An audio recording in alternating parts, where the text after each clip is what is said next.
Hi friends, ఈరోజు నేను వంకాయ పచ్చికారం చేశానండి. చాలా బాగుంటుందండి టేస్ట్ అయితే. మీరు కూడా ఒకసారి ట్రై చేసి చూడండి, మీ ఫ్యామిలీ మెంబర్స్కి చేసి పెట్టండి. చాలా వెరైటీ ఫుడ్ అండి ఇది, వెరైటీ కూర అండి. మీరు ఇది సాంబార్లోకి చాలా బాగుంటుంది, పులుసుల్లో కూడా బాగుంటుందండి. అన్ని కూరలు ఉన్నప్పుడు కూడా ఇది కూడా, అంటే ఎవరైనా చుట్టాలు వచ్చినప్పుడు కానీ ఫ్రెండ్స్ వచ్చినప్పుడు కానీ వెరైటీగా చేసి పెట్టడానికి కూడా చాలా బాగుంటుందండి. వాళ్ళు కూడా టేస్ట్ చేసి చాలా బాగుంది అని చెప్తారండి. మీరు కూడా ఒకసారి ట్రై చేయండి ఫ్రెండ్స్. నా ఛానల్ని సబ్స్క్రైబ్ చేయని వాళ్ళు చేయండి. ఇప్పుడు పచ్చికారం ఎట్లా తయారు చేయాలో చెప్తానండి. పచ్చిమిర్చి తీసుకోవాలండి, అందులోకి ఉల్లిపాయలు తీసుకొని ధనియాలు జీలకర్ర వేసుకొని అల్లం వెల్లుల్లి పేస్ట్ నేను 1 స్పూన్ వేసానండి.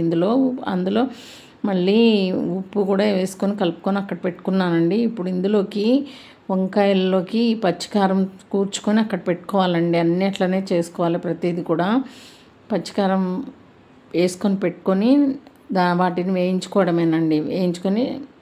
వేయించుకొని తినడమేనండి. చాలా ఈజీ ప్రాసెస్, ఈజీగా తొందరగా అయిపోయే కర్రీ కూడా ఇది. చూడండి ఫ్రెండ్స్, ఇవన్నీ కూడా ప్రతిదాన్ని కూడా నేను చూడండి ఎట్లా పెట్టుకోవాలనేది కూడా మీకు చూపిస్తున్నా. అట్లా పెట్టుకున్న తర్వాత ఆయిల్ వేసి ఒక పాన్ తీసుకొని అందులో ఆయిల్ వేసుకొని వంకాయలన్నీ అందులోకి షిఫ్ట్ చేసుకొని వాటిని ఫ్లిప్ చేసుకుంటూ వేయించుకోవాలండి.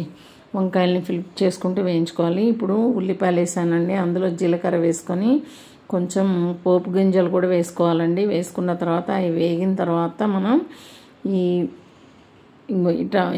వంకాయల్ని మనం అట్లా వేసుకొని వాటిని ఫ్లిప్ చేస్తూ వేయించుకోండి. చూడండి ఫ్రెండ్స్, వాటిని అట్లా ఫ్లిప్ చేస్తూ పక్కన వేయించుకుంటూ ఉండాలండి. అట్లా ఫ్లిప్ చేస్తూ ఉండండి, జాగ్రత్తగా ఫ్లిప్ చేయండి. అయినా ఏం కాదండి. చూడండి, అవి మొత్తం ఫ్రై అయిన తర్వాత మిగిలిన ఏదైతే ఉందో అది మనం పచ్చికారం చేసుకున్నాం కదండి, ఆ కారాన్ని కూడా అందులో వేసానండి. అంతా వేగిపోయిందండి. ఇందులోకి నేను గార్లిక్ వేస్తున్నాను అండి. ఈ గార్లిక్ చూడండి ఫ్రెండ్స్, ఇంకా మొత్తం వేగిపోయిన తర్వాత ఇందులోకి తీసుకుంటున్నాను అండి. ప్లేట్లో, సర్వింగ్ ప్లేట్లోకి తీసుకున్నాను అండి. చూడండి ఎంత టేస్ట్ ఉంటుందంటే. Thank you friends. ఇది మీకు నచ్చినట్లయితే లైక్ చేయండి, షేర్ చేయండి, సబ్స్క్రైబ్ చేయండి. పక్కనున్న బెల్ ఐకాన్ని కొట్టడం మర్చిపోకండి. Thank you.